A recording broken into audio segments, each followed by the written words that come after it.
All right, everybody. This is episode number 47 of the First and Framerates podcast. Once again, I am VF Baller, and I have Bills with me.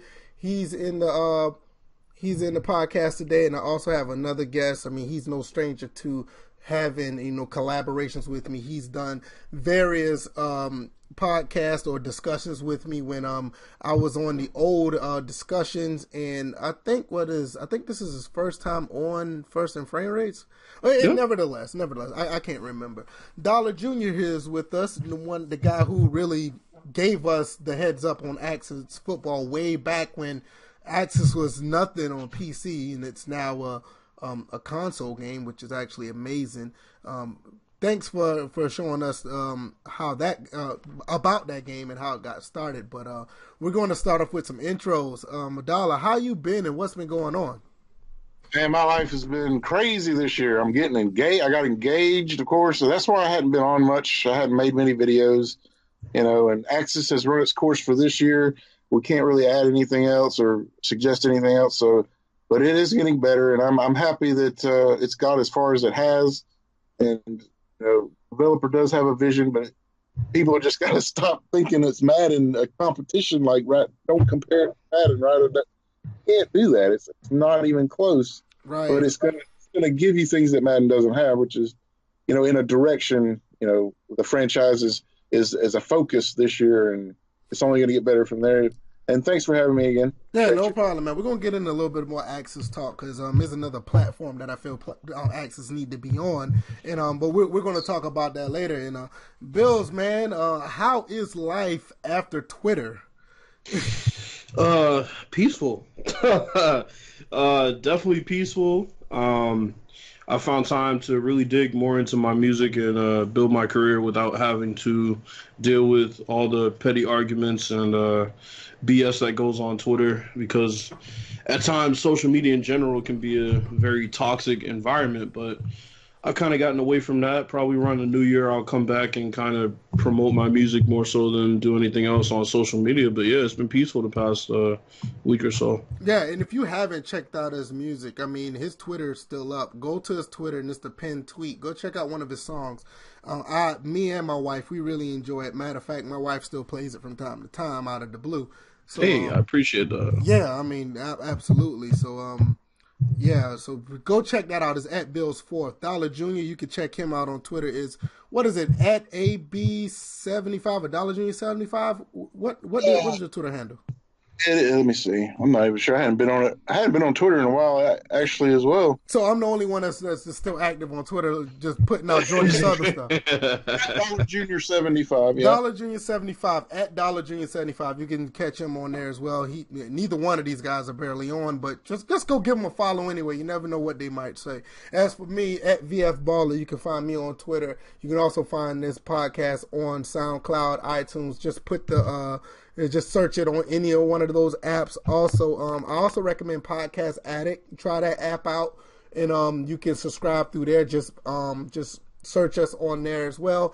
And after this podcast is up on those sites, you can catch us up on YouTube a few days later. That's where I post this up as well. So, but let's just get into it. The few topics, like I said, we're going to talk about Axis. I want to talk about the state of Madden once again. And I know people be like, oh God, we're talking about Madden. But definitely we're going to talk about Madden because what they've been putting out on their Twitter handle is nothing new, but it's actually alarming because they're really pushing it. And we're going to talk about that. We're going to talk about some scores and highlights that happened around the NFL. And anything else, we're just going to ad-lib. I know the guys got a couple of topics that they want to talk about as well. But we're not going to hold you over too much. Try to keep it within an hour. So we're just going to jump into it. First topic, I want to talk about Madden really quick. Madden has basically put out on their Twitter handle some ridiculous plays that if you're like simulation, it doesn't really surprise you at this point, but I think it's almost confirmation that Madden is going in the direction that it's going to be strictly comp. It's going to be strictly online type games. It's strictly going to be where a bunch of goofy money plays is just going to be out there. So I don't know if you guys ever checked it out. You can go to Madden and just look. One play that jumped out at me in particular, they called it one of the top plays to where basically I think it was Tom Brady or it was some quarterback. Just he ran back like 20 yards literally and stood in one spot for like 3 seconds and threw a crossing route. It looked so bad that, you know, some people in the sim community actually went to that, responded by complaining. But me, I don't feel like there's no reason to complain anymore. I think the way Madden is pushing their game is to where that it's going to be an esport, and that's what they wanted to be. They wanted to be competition. They get on television. They do all this other stuff where it gets that type of exposure. Now, and it doesn't mean that Madden 19 is a bad game, because I enjoy it. I know Bills just told me prior to starting he's still loving it. And for all intents and purposes, Dollar himself said he thought it was a pretty decent game this year. But the fact that they're pushing that side of the game, what do you guys think about it? You guys can, you know, debate who wants to go first. I'll let Dollar go first. He's definitely the guest there. So yeah, Dollar, what you think about the direction of what they're pushing with Madden? It's no surprise. I mean, really, it's money talks all the time. It's not about creating a simulation product. I mean, you try doing that in like, okay, all pro football, right? Could you literally do that in all pro football? Could you run 20 yards back and throw a crossing route? I mean, you can even go back to the PlayStation 2 Madden. I mean, there were times where you would get penalized for that. So I totally agree with you.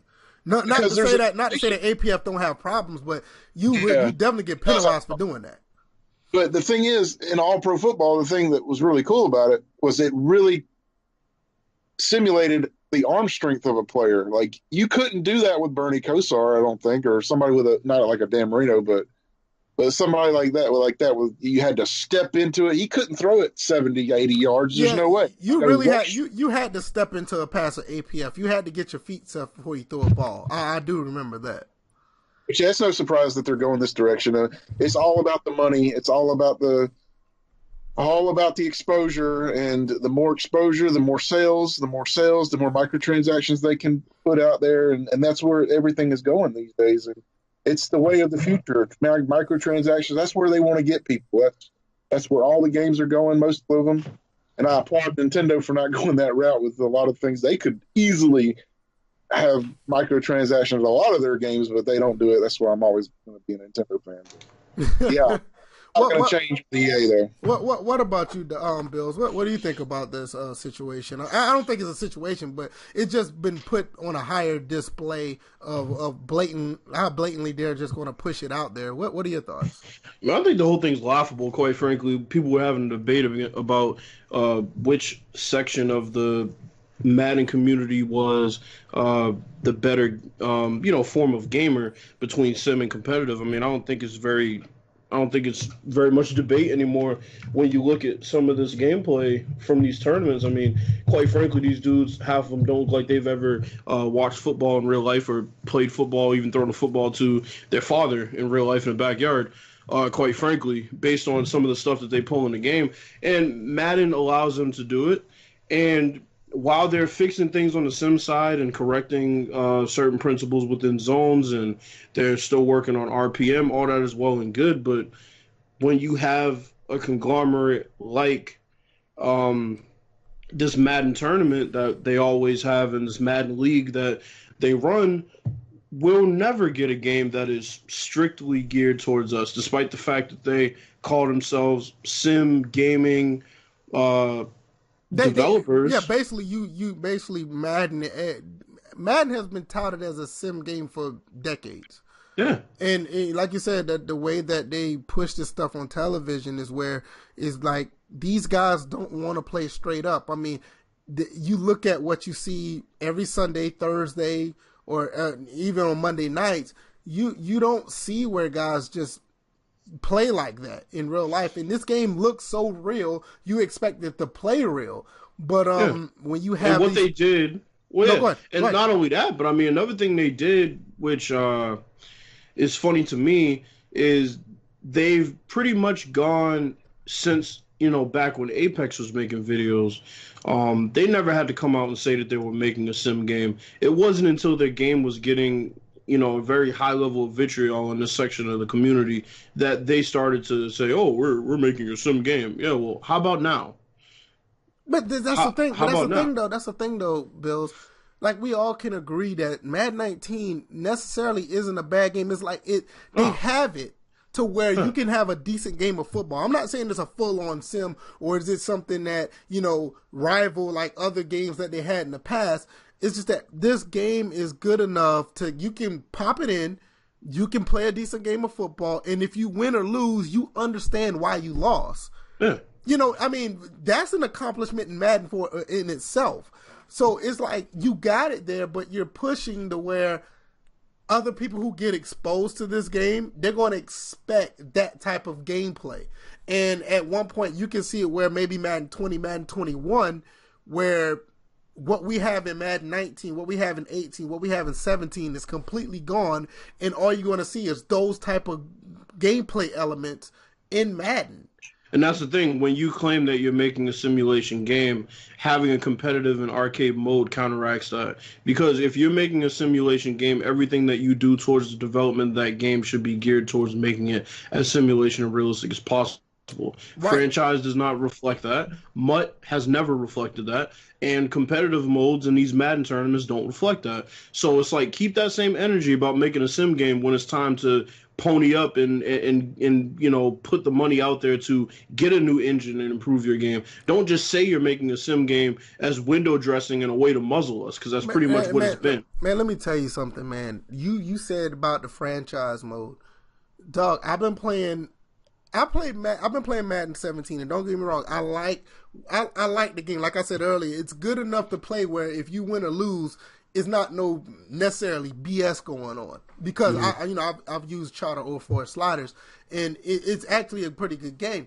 But when you talk about franchise mode, I've also been playing NFL 2K5, and my God, that franchise mode, every player felt like an individual. When you go into the weekly training and you do something for a certain player, you see the results when you play the following game. Not to say, like with Madden, they're trying to do that with this little XP thing, but the XP is so slow, you don't feel a difference. You can get players back off of injury based on how you handle the injury throughout the weekly preparation. You can get players to catch better, run routes faster, cover receivers better, tackle better. That's the stuff that we're looking for when it comes to a franchise mode. And Madden can't even do that. But as far as the X's and O's on the field, Madden has it there. But my thing is, why they're pushing this other stuff that they're putting on their Twitter feed? I understand it's money, and we all know the answer, but it's very disheartening because it shows you that they know how to do it, but they're just not doing it.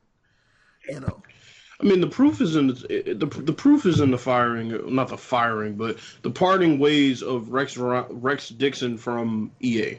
Yeah, he tried. He really tried. I think that's he knew where it was going, and he knew that he couldn't satisfy the crowd that he was going to try to satisfy. He knew that, well, I have no power here.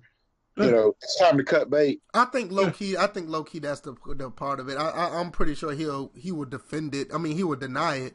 But I kind of see that once Longshot came about, I think he knew the writing was on the wall. I think once he figured out that all the improvements that they put in the game weren't being reflected at E3 and EA Play, and all we were hearing about was Longshot, and the way that he wanted to broadcast the game to people like us who actually care about football and not bullshit stories, when he saw how they were showing the game and broadcasting the game, he said, well, this is ridiculous. We worked hard on this game for what? Yeah, I can honestly say, looking back now, and I said that when we saw Madden 19, when we had the beta, this was basically like one of the last games he had his hands in. It wasn't 100%, but you could tell at the end of the day, when you look at when he first walked in the door until he left, you could tell that he really wanted to push a simulation football game.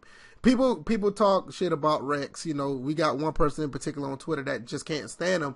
But when you really look back at what he tried to do from Madden 13 to Madden 14 or 25, and you look at up till now, yeah, there were blunders along the way. But when you look at the whole body of work, I think we can all agree that he really tried. I think so. I think he did too. And he just got a bad. I mean, the first impression when he went to, with that hip hop gamer interview, that just ruined it for him because Yeah, it left a bad taste. It did. yeah, and people are never going to forget that. Yeah. That's what they're going to remember when they see Rex Dixon or hear Rex Dixon's name. That's what they're going to remember. Right, but when like I said, it's true because people aren't like us when it comes to the community. We look at the game and we understand what we have, the product we have, and when you look at the game overall, back based on what it started out from the beginning, it's like you can say that he really tried to do something. It wasn't an Ian Cummins situation. He was even trying on social media to try to interact more and, this needs fixing. And I remember there was something about you could fall down and get what was that? It was the one I remember. Comedian, you talked about it. It was the one when he was down by contact, and then and they addressed that on social media. He's like, we're going to get to this, and they fixed it. So that's another thing. When does Clint Oldenburg get tired of this? When does he see the writing on the wall?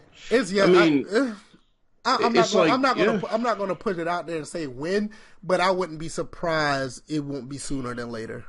Well, no, yeah, I mean, it was more of a rhetorical question. I mean, it's just like in the grand scheme of things, this team that was brought in to pretty much muzzle us, which is what it pretty much has been. I mean, look, they put a decent effort forth on franchise, and I hope they didn't spend multiple years on this because honestly, it's still bare bones.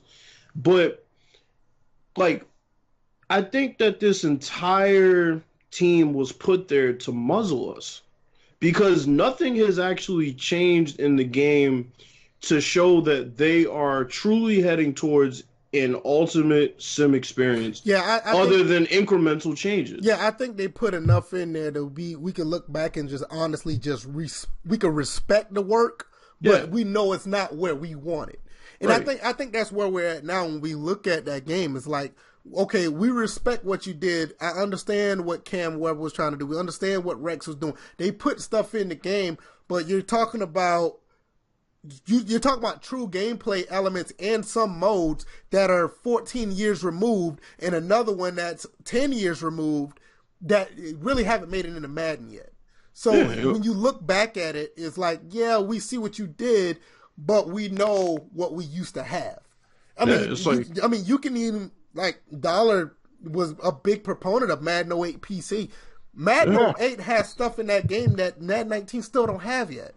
Yeah. As far as modes, you know, and it's like that. I think what the suits are saying is, yeah, we'll let you make your game that you want to make, but it's going to be on our time, right? Or we're going to give you this is what you're working with, but the core is going to be what we see on Twitter now with those money plays. The reality is they want to make younger audiences aware of this MUT and look, you can do this and this with MUT, and that's where they're going to cater to. They want younger audiences with their mommy's credit cards, and that's how microtransactions go these days with cell phones and all that.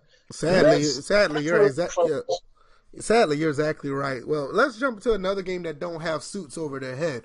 Axis Football finally made it to Xbox One. It's possibly going to be making it on PS4 soon. And me personally, I wanted to be on another platform. A platform I don't support because, I mean, me and Dollar went back and forth about it. I don't have a problem with the Switch, but I know it's not for me. But I know for certain Axis will be perfect for the Nintendo Switch. And I know Dollar went first last time, but I know this is Dollar's thing when we're talking about the Switch because he's a big fan of the Switch. What are your thoughts about Axis? I ain't gonna say it's coming to the Switch. We don't know, but the possibility or the thoughts of it actually, if it was on the Switch, how do you think it would be perceived, and what are your thoughts about it as a whole? Well, first of all, they tried to get it on the Switch this year, right? But Nintendo didn't let them do it, which boggles my mind because there was a game that recently came out that is so atrocious. Oh, God. So unbelievably, it's just, I can't even put it into words how bad it is. It's called basketball. Just look it up. I saw it. You sent it to me. Atrocious that looks. It's like, oh my God, this is like a school project. There's somebody that had a failing grade because it is the most obscene. How did this get on the Switch? If this got on the Switch, there is no way in hell that Axis Football could not be on Switch.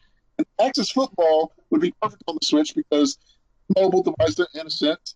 It's also a console that you can put in, on the TV and all. Right. But the thing it would really sell it for Axis is the motion controls because, with the mouse controls on the PC are good, but it's just not comfortable playing with the keyboard, right? Right. You want to play it with the pad. But in this game, on the Switch, you could do both. Mm-hmm. Because you have the extreme accuracy of the motion controls. And I'm a big fan of these gyro aiming. I talk about it all the time. And until you experience it, you will not understand how good it is. Like for first-person shooters, like I have Doom, I have Wolfenstein, and, or Immortal Redneck. These are games that rely on accuracy. Hold up. What was the name of that game again? Immortal Redneck. It's a very good game, and don't laugh. It's actually got the best controls I've ever had in a first. Do I dare ask what this game is about? Just look it up. It's on Steam. It's on the Switch. It's a very good first-person shooter. You know what? I expect that to be on Steam, but that's another abysmal thing. If something like that could be on the Switch, why Axis can't be on the Switch? I don't know. It's got to get on there eventually. I don't think it would do very well. Mutant League Football got on the Switch. Once we're done, I'm going on Switch and look up Immortal Redneck. I gotta look at that. That sounds. Yo, this game is rated a 9 out of 10. It's good. I'm telling you. I wouldn't lie to you. Like the controls are actually better than Doom's gyro controls and Wolfenstein, which blew my mind. I'm like, the accuracy is so damn good. I'm like, this is better than keyboard and mouse to me. Because we're console players too, and we have both. We have both worlds with the Switch. Like between that. Wait, this game is on PS4. On everything, dude. But it's best on PC and Switch because of the aiming, of course. Listen, the only first-person shooter I'm looking forward to playing on Steam, it came out today, and that's Insurgency Sandstorm. But I'm gonna look at this redneck game. I mean, I'm sorry, Immortal Redneck. I'm sorry. I was gonna say redneck. Hey, didn't we get in trouble last week for shit like this? Yeah, we. Well, anyway, what are your thoughts about the name of a game? Bill, what are your thoughts about Axis getting on the Switch? Because like I said, there outside of Mutant League Football, there's no other game that's a football game on the Switch. And since the Switch don't have Madden, like I said, I think it'd be a match made in heaven. What are your thoughts? If Madden got on the Switch, I think that is going to be a good introduction to folks that have the Switch. Is going to be a good first try for people who haven't played it on PC. It's gonna get there. People are really pushing the envelope, comparing it to Madden, and yeah, I agree. It's pointless. It's not developed to the point where we can make a fair comparison. But not only that, Danny already said it off the rip. He's just trying to make a football game. He's not trying to compare it to Madden. His standard is football. His standard is not another company's football game. And that is actually what we've spoken about several times before, and we said that should be the standard of every sports game if you're trying to make a sim game. Yeah, just make the sport. The standard should be the sport. Yeah, just make the sport, I agree. So I mean, overall, yeah, like I said, it's going to be a great introduction to people who haven't played it on PC, and because they are lacking football games on that console, I think people will be more prone to downloading it and trying it, and they might end up liking it. I think a lot of people on Switch, one thing I noticed, they're really receptive to games. They really love when games come on the Switch, and I think they will definitely give Axis a try without question. I mean, there's not one game that a Switch owner I know, they look back and be like, I don't know why that game made it on the Switch, but they always are really receptive. Now, I think like WWE 2K18 was like the only game that was like really bad that people did not like being on the Switch. But I think they'll be real receptive. Anything else y'all got to add before we jump to the next topic? No. What about you?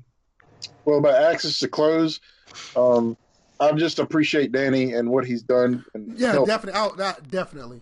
And I mean, he's gotten better every year, and his team is growing, and they couldn't get all the things they wanted in franchise this year, but it don't matter. You'll see that the direction is franchise mode. They're trying to get a franchise mode. Of course, they don't have the AAA funds but they're listening and they're doing the best they can, and it is missing a lot of bells and whistles, but we're gonna get there. Listen, the fact that we all know where it started, and the fact for them to get on a console, that right there is an amazing feat in itself. Yeah, and if they continue to push, I saw the list of things that they have in franchise mode now. I think that's amazing. If they continue to go the path they get, I think it'll end up being a viable football game. And at the end of the day, it's a marathon, not a race. Right. Yes. And they just it's not going to happen overnight. Especially these guys have full-time jobs, families, and they don't work for EA. You know.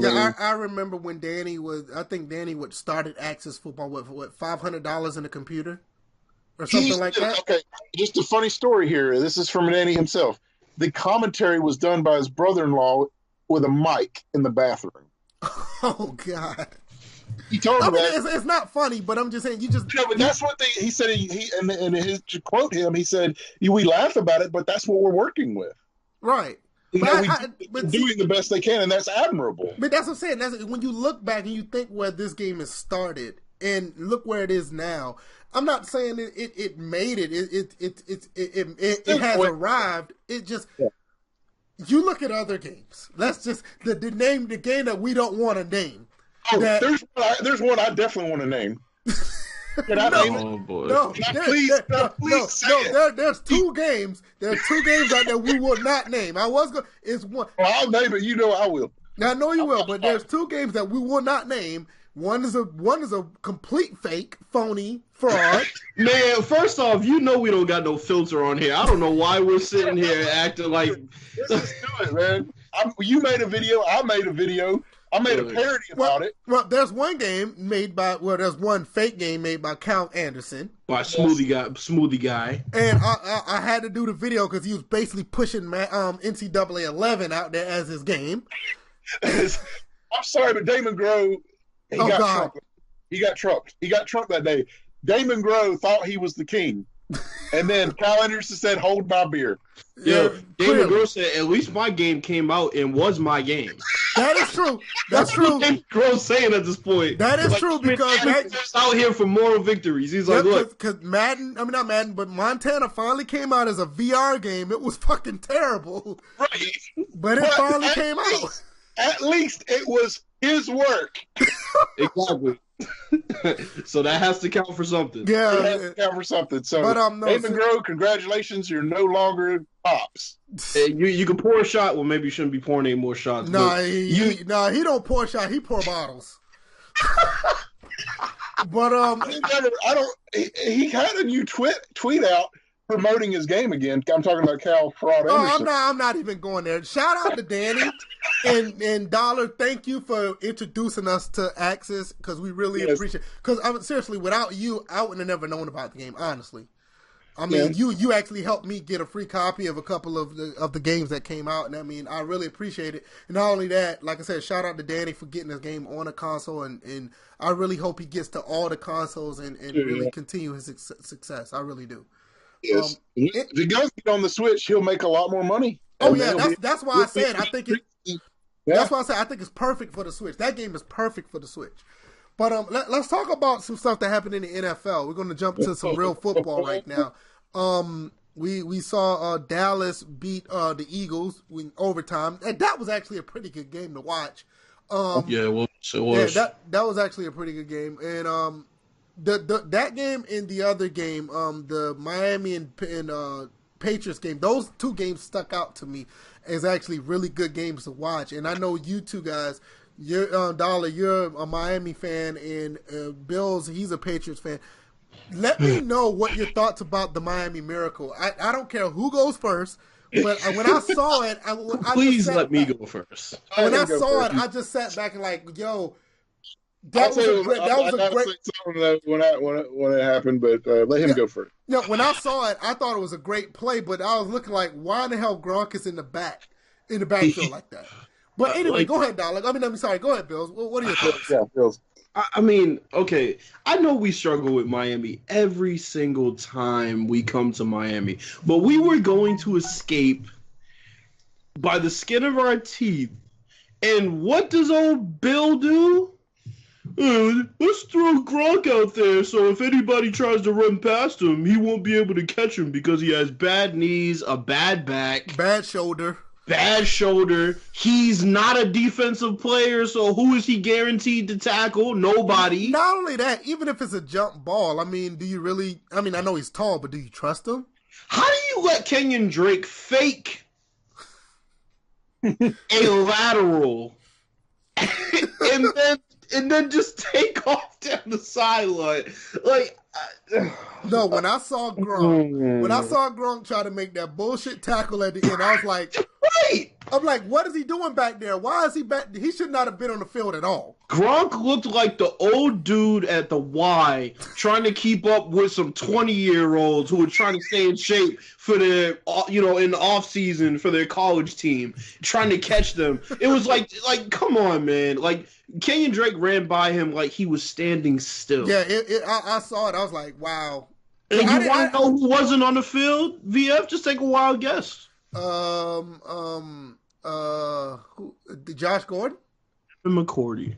What? Oh, yeah, they did say that. Yeah. Why is he not on the field? He's like their best defensive back. Your shortest tackler. Yeah, exactly.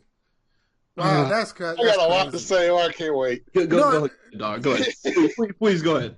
Okay, so I don't know if you guys watch Skip Bayless and all him, and I watch him every now and then. Fan and everything, and he has this crazy conspiracy theory. I hear about it all the time that Bill Belichick is trying to sabotage Tom Brady because he wants all the glory. He thinks, and I think sometimes I think into the back of my head, I entertain the thought just a little bit. I'm thinking, why did he take out his best corner in the Super Bowl? Why did some of them said, but then again, it entertains the thought, but of course it's ridiculous.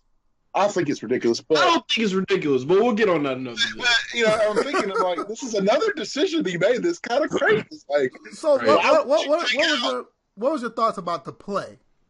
Okay. So the play, this play, right? So I was watching it, and I'm like, I knew it was over. I'm like, well, the field goal. There's 7 seconds. Let me know. Tannehill doesn't have the arm strength, and I looked. I'm not okay. I don't have. Yeah, that's another thing. You don't have the arm strength, so why Gronk is back at the goal line? I don't know how you guys are. I have to share this with you guys because it's the God honest truth. I looked to the sky, and I said, we need a miracle. Give it to me. I swear to you, on everything, I said, Lord Jesus, give me a miracle. And not even before I got it out of my mouth, I looked and I seen it, and I'm like, did that just... It was a moment of euphoria, of disbelief. I felt I was in another world. Like, I didn't even...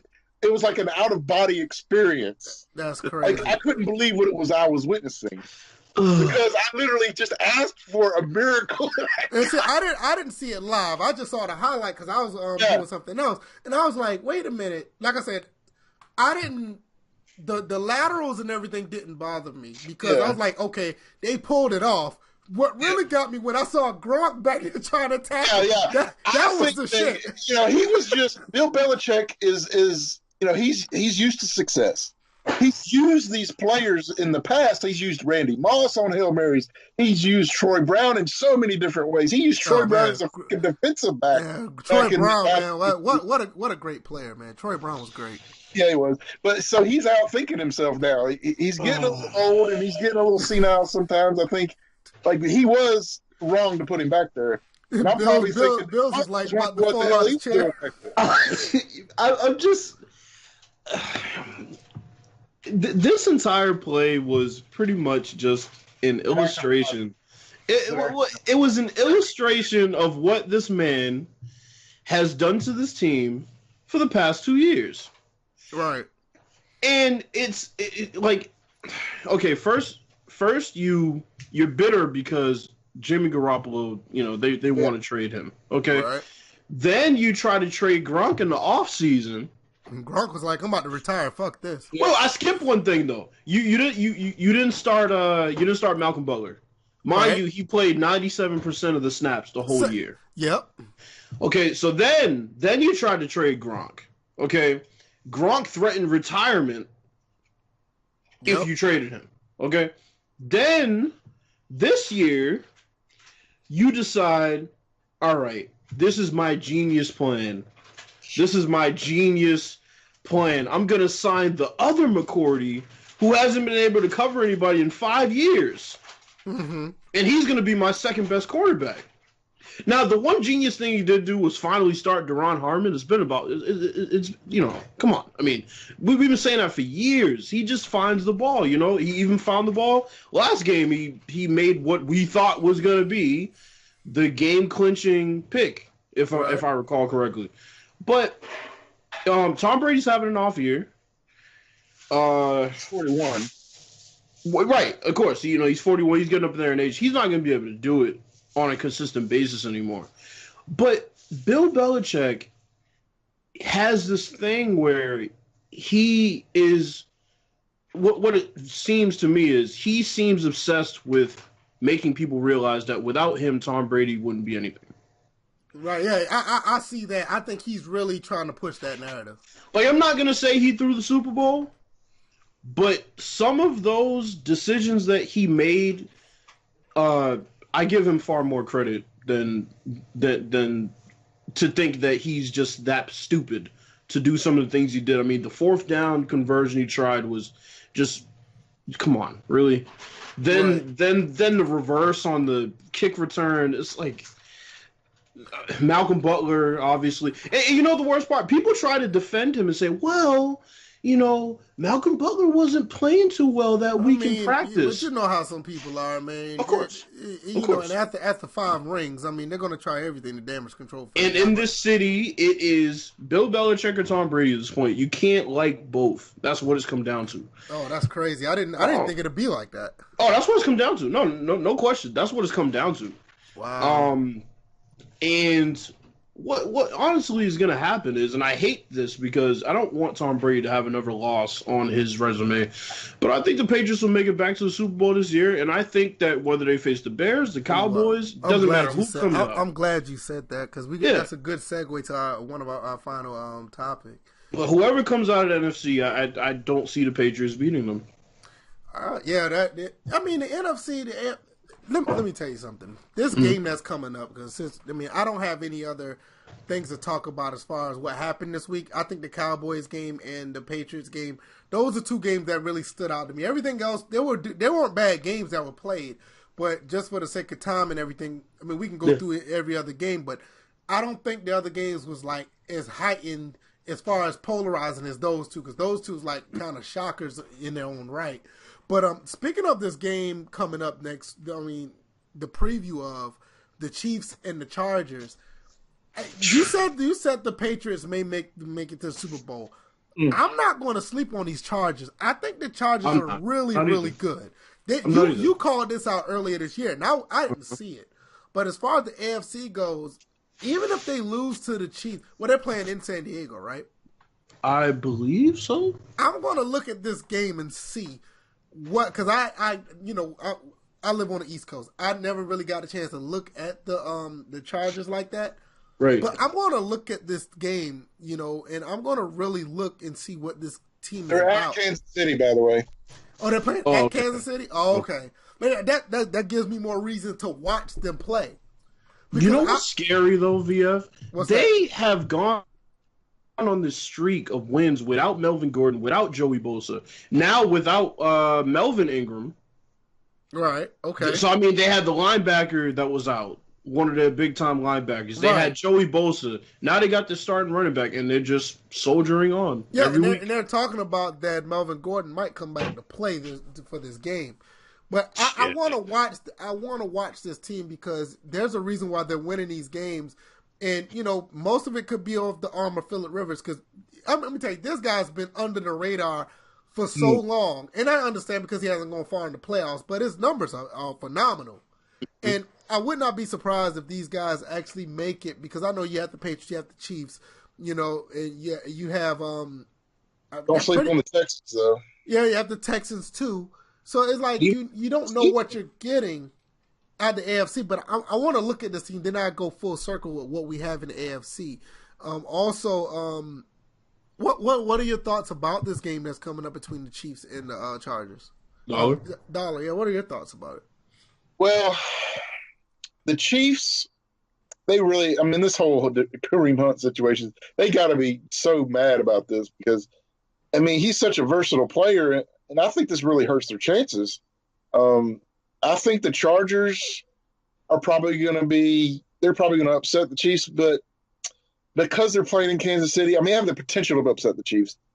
I just think that I'm going to take the Chargers because I just think that nobody's taking this team seriously enough. Like they're really not. They're really not. Homes and all this, and I just think I don't know, man. And you know what the underdog mentality is like? Look at Philadelphia last year. You know what's crazy, seriously, and I think this could be a possible Philadelphia situation this year with San Diego. But you know what's crazy, Dollar? You brought up Mahomes, and we were talking about it before the podcast started. Yeah, Mahomes is like the next Dan Marino with legs, though. He is, but this is what's crazy. Yeah. It's usually they say, well, you got to get pressure on, you got to get pressure on such and such. You get pressure on Brady, you get pressure on Manning.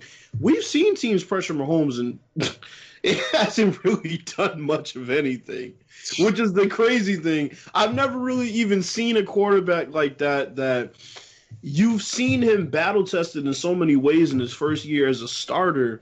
It's the one reason that I don't want to call their season over just yet because, I mean, you got the game against Los Angeles, which I think was game of the year. He went in there and killed it. Okay, and then you had the game against the Patriots where they got after him. And he stood right in that pocket. He made some incredible throws. He's really good. He's man. I have seen a quarterback. I think in this league, like Aaron Rodgers is a foregone. This guy is the new face. I think like he's the new hot, face. He might even be on Madden on the cover. I already picked my. You can check my Twitter. I already picked the person I want on the cover of Madden 20. I really nominate John Gruden to be on the cover of Madden 20. I'm so serious. You can go check my Twitter. I put it out there because Madden put it out there saying who should be on the cover of Madden 20. I put John Gruden. I kid you not. This man has single-handedly changed the fate of two franchises this year. So you know what would be so funny? This would be so funny is if the Bears and the Cowboys met in the NFC Championship game. I mean, the two best players. That would be classic. Yeah. The two best players that he had. That they got rid of in the NFC Championship game. That would be crazy. So funny, dude. I would so laugh, forever laugh. But, yeah. Yeah, I that's my nomination. Gruden to be on the cover of Madden 20. I'm here for that. Oh, anyway, that man. Like I said, I don't have any issue with the game coming up between the Chiefs and the Chargers. I want, this is my chance to actually see the Chargers. I mean, I have access to the other games to watch them, but I just never had an interest to watch them. Mm-hmm. But now it's going to be 30. It's going to be Thursday night. It's going to be perfect time to watch it because nothing else on TV. So definitely looking forward to that. And this has actually been a pretty short podcast, man. Anything else y'all want to add before we go? Couple things. So you brought up John Gruden, and me and my boy were talking about this yesterday. So I was thinking about Jordy Nelson because there were rumors that he was going to retire earlier in the season. Uh-huh. And I love having these conversations because it's very interesting to see what a lot of the voters in the Hall of Fame think about certain players and how they gauge guys getting into the Hall of Fame. What sucks for Jordy Nelson, okay, now I was looking at his stats. He has one Pro Bowl, okay? One Pro Bowl. Okay. No All-Pros. He has about 80 touchdowns in his career, but he has far less than 10,000 yards. Now, me and my boy, we were talking, and it's very interesting because people have different bases for, who they think should make it in the Hall of Fame. I don't don't think Jordy Nelson has any chance. But looking back at his kind of 3-year span, it was a very good run. It's just that the stats don't back it up. Look, I agree with you. I don't have. You're not telling me nothing that I don't disagree with. I think he had a pretty good run with Aaron Rodgers, and but I don't think it's a. I mean, it's been what 3, maybe 4 years he did that. Yeah. I don't think that's Hall of Fame worthy. I mean, you got to think about it. There was a debate about Terrell Davis, and Terrell Davis played what, like 7? Right. It's like when you think about Jordy Nelson, and you like without looking at his stats, you would say, that dude's had a hell of a career. But then you look back, and it's not nearly as great as some would expect. And then when you start looking at people who aren't in, like Irvin Fryer. Oh, man, he was a monster. Yeah, like, why is he not in the Hall of Fame? Like, Isaac Bruce is another one. Why is he not? Bruce ain't made it in yet. Yeah, it's like, why are they not in? I mean, those two guys are great. O.J. McDuffie, is he in? No. I don't think so. Another great one. And you start looking at the guys that have played less years and are, his peers, I want to say something real quick. Mm-hmm. There is a player that should be in the Hall of Fame, but he's not. He was probably going to be better than Jerry Rice. Who's that? And his brother always speaks up for him and says he needs to be in the Hall of Fame. Oh, you talking about Sterling? Sterling Sharp. Oh, absolutely. That's another one. Yeah. 100%. That guy needs to be in the Hall of Fame. That guy was a monster. How awesome he simply was. And I thought he was better than Rice at the time. Yeah, he was nice though. Him and Brett Favre was killing it at one point. That's the thing. I told VF one time. We were kind of having this talk about Randy Moss versus Jerry Rice, and the thing with football, when you look back at careers, a lot of it is stats based. 90% of it, honestly, is stats and accolades. But the thing is, to me, I thought there were receivers that were better than Jerry Rice as far as eye test. And as far as, better athlete, some people might have had better hands, faster, bigger, stronger, etc. What separated Jerry Rice from what I've heard from other people, I don't necessarily agree, but what separated him was his model of consistency. That being said, I think Sterling was better. I think Randy Moss was better as a receiver, and I think that T.O. was also better. I think those three I could say were better than Jerry Rice as receivers, but the stats aren't going to back it up because his model of consistency was definitely one that we'll probably never see again at the wide receiver position. And I think that's why a lot of people will continue to try to put him above the others because of that. I'm not sure. Say Antonio Brown. Antonio Brown put up monster stats. And you're talking about a guy who came into the league as strictly a returner. Then he was like the 4th receiver. Then he moved up to slot. Then he was like a 3rd down guy. And now he is the best receiver in the game. Yeah. There's no route he can't run. Tough across the middle. Super quick. That dude might go down as the great. He has about 10 more years left. But you got to think about it. Him and Julio Jones, they have a chance to actually surpass Jerry Rice. Yes. I think both of them do. Because you think about it, both of them put up like what? I think Julio has like a consistent like 3 or 4, maybe 5 straight years of 1,400 plus. Yeah, and I think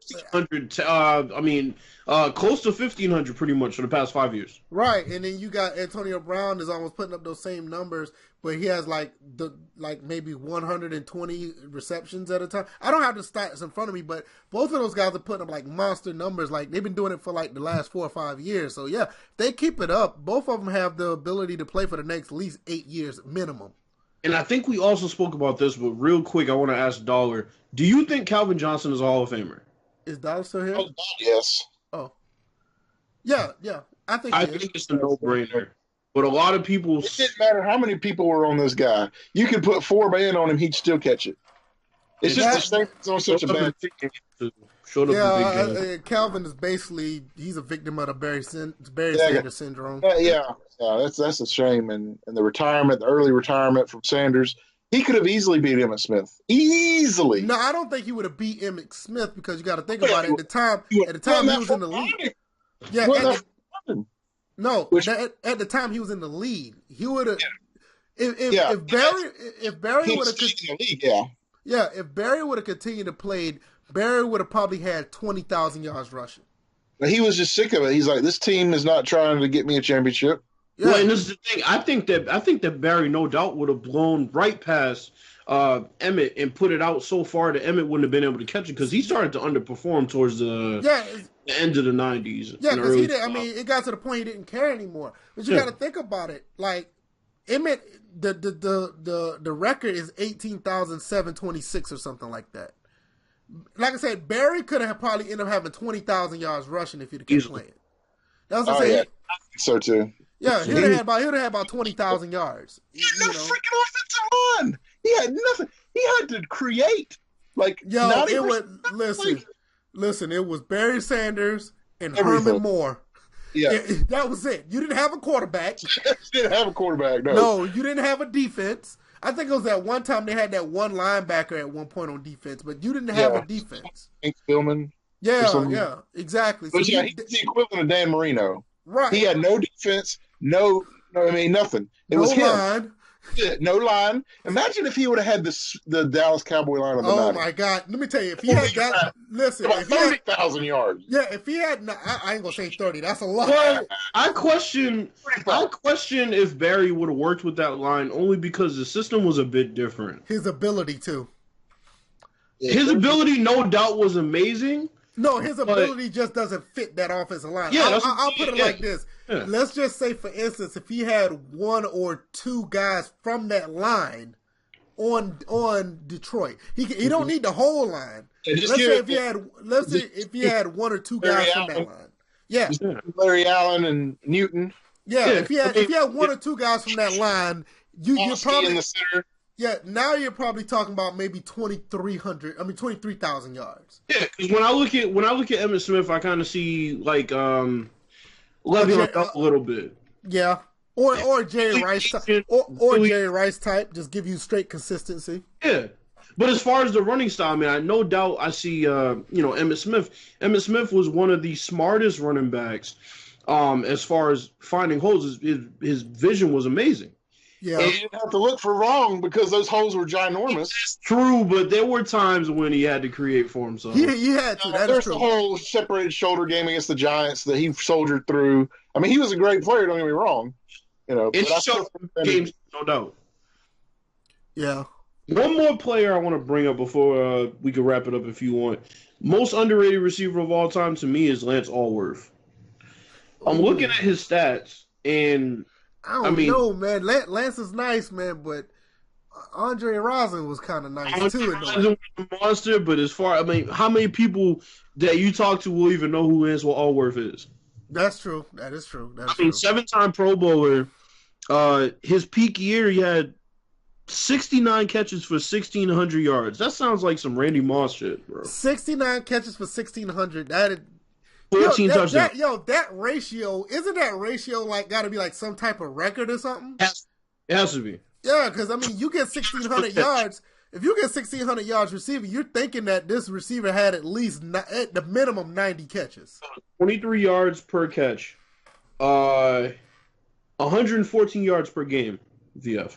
No, that's sick. That's crazy. Now, don't get me wrong. You have some receivers now that's a little bit higher than that, but still back then, and with the fact that you had that big of a ratio of catch, that's crazy. Because you don't see that with anybody but Randy Moss, man. I mean, Randy Moss had a couple years similar to that, but that means you're a game breaker to the max. Another, and I know it may sound like a homer. Another underrated receiver was Terrence Mathis. That was another one. He was good. He was very, really very good. Underrated. Yeah, he was really good. He was really good. I can't think of anybody else, but I don't know. Any section next week for players who aren't in the Hall of Fame who need to be in the Hall of Fame because there are a lot of them. I mean, we named a couple of receivers earlier. Yeah, I just want Sterling Sharp in the Hall of Fame. That's the only player I want in the Hall of Fame. The guy. I think Sterling. I think Irvin Fryer. I think O.J. McDuffie, and I think what's that guy named? Yeah, Bruce. All three. Curtis Conway is another one that was nice. So many ones, but I mean, you got to be real special to get in the Hall of Fame these days. So. Is Torrey Holt in? Torrey Holt, no. It's another one. I know, You- I know you have to be. I know you have to be real special to get in the Hall of Fame, but you're talking about guys who really produced on a high level that could possibly get in. And get in soon because Larry Fitzgerald's going to be up in a couple of years after he retires. They're going to have to really compete. After Larry, there's going to be like one big gap because Julio's not leaving yet, AB's not gone yet. I'm not even going to put Thielen in there. Up soon, and he'll be AJ Green's another one. Player. God, if he goes to New England, rest in peace, everybody. Yo. We talking about that? I said if Thielen ever went to New England, rest in peace, the entire league. Oh God! Boy, man. Yeah, don't bring that. No, I'm still holding out hope that we'll offer enough money to goddamn Le'Veon Bell, man. Yeah. But I think that I don't think the Patriots are going to get back to the Super Bowl this year. I just don't think that defense is going to be able to sustain it. I think the odds definitely against it. But I can see him doing it though. I can see him doing it. Josh Gordon's the X factor to me. Well, like I said, I'm. At the end of the day, I still when it comes to defense and playoffs, I got a feeling that somebody could possibly stymie the Chiefs, and I think that the Chargers are well rounded to actually overcome that. I also think that don't sleep on the Bears either. I'm taking the Bears in the NFC. These teams, I'm telling you, what I saw against the Rams, they shut them completely down. I've been saying it. Like these teams with defenses, you have to watch them because Dallas exposed the Saints, Bears exposed the Rams. You know, that's what I'm saying. It's like I'm not saying that these high flying offenses can't make it and win it, but it's highly unlikely because defense can shut down a team. I don't care if you're playing home or away. If a defense want your ass, they're going to get your ass. You don't got to worry about Pittsburgh because you already know that Mike Tomlin's going to choke it away somehow. Oh, God, the old Pittsburgh. Yeah. But did I not say it a couple weeks ago? I said this team looked like a team that can be one and done. They get in a wild card, or if they get a bye, I can see somebody knocking them off in the first round. They just better hope the Ravens don't make it in. See, that's another team. They got a decent defense. Shit, everybody better the Ravens don't make it in. You got a decent defense, and you got a guy who can run the ball not very effectively, but just enough to be effective. I guess that makes sense. The Titans come out strong right now. That's all I'm going to say. But see, the Titans, though, I don't trust Mariota for some reason, man. It's just something about him, man. I don't trust him. I don't know. The team is there. It's really good. Yeah, the team is there, but I just don't trust. I don't know. I mean, let's go ahead and close it out because I don't have anything else, and I know Don. I got to get out of this room. Yeah, I know you're pretty pressed for time, but I do appreciate you coming, man. I really do. I appreciate you inviting me. It's been a while, and I appreciate the touch base with you guys again. And yes, I know. I mean, it may be a little more distant time that you be back on YouTube or whatever. I know you got a lot of things about to change. I got a lot of things going on. I'm fixing to go back to finish school too pretty soon. Oh, you're getting back in school. Oh, that's awesome, man. Yeah, man, do that, man. My nursing degree. Yeah, I know you said you was going. I know you was doing that at one time. Hey, man, just don't be a stranger, man. Whenever you. No. I'm still gonna make YouTube videos. Don't worry. Yeah. Like I said with another person, B5. Whenever you guys, whenever you want to get on, man, the door is open. LT. Yeah, LT, definitely LT. And we ain't gonna try NY Kia because those three guys on the list. Doors are open, and if you make some, and be honest with you, if you got some common sense and you can bring something to the table, anybody's pretty much. I don't have a problem having anybody on the podcast. Like almost anybody. Almost anybody. Almost. But the doors are open for logical, honest, upfront commentary to the podcast. Anyway, this is the First and Framerates podcast. This is episode 47. Bill's Dollar DJ. I know he's at work, but he's a part of the podcast too. This is what we do. You can catch us on SoundCloud. You can catch us on YouTube. You can catch us on iTunes. If you catch us on if you catch us on iTunes or SoundCloud, please subscribe. That really helps. You don't have to necessarily listen, but we do recommend you to listen because we got great content. But if anything, just subscribe Because at the end of the day, we just want you to download the content and listen to what we have to say. I think we make some great content, and it's for you guys. It really is. I have a lot of things in the works. Basically, it's just going to start next year as far as merchandise and actually getting us on other platforms so you can listen to. But it's all in the works. I can't really speak on it right now, but definitely come through, and we really do appreciate it. Once again, Bills, you can catch him on Twitter. I know he's not on there now, but you can just go give him a follow. Bills Fourth, Dollar Junior 75. He's not going to be on there as much, but his YouTube channel, you can check him out. Dollar Junior. Just search it in the search engine on YouTube. You can find him there. And like I said, as far as YouTube goes, a couple of days after I upload this, you can find an episode of this on YouTube. Just give us feedback, and we're definitely going to continue to push what we're doing. Bills, anything you got to say before we go? Nah, I mean, if for any reason I can't make the podcast next weekend, everybody make sure they have a safe and happy holidays. Definitely trying to keep the good vibes going into the new year. So let's get it cracking on that. Absolutely. What about you, Dollar?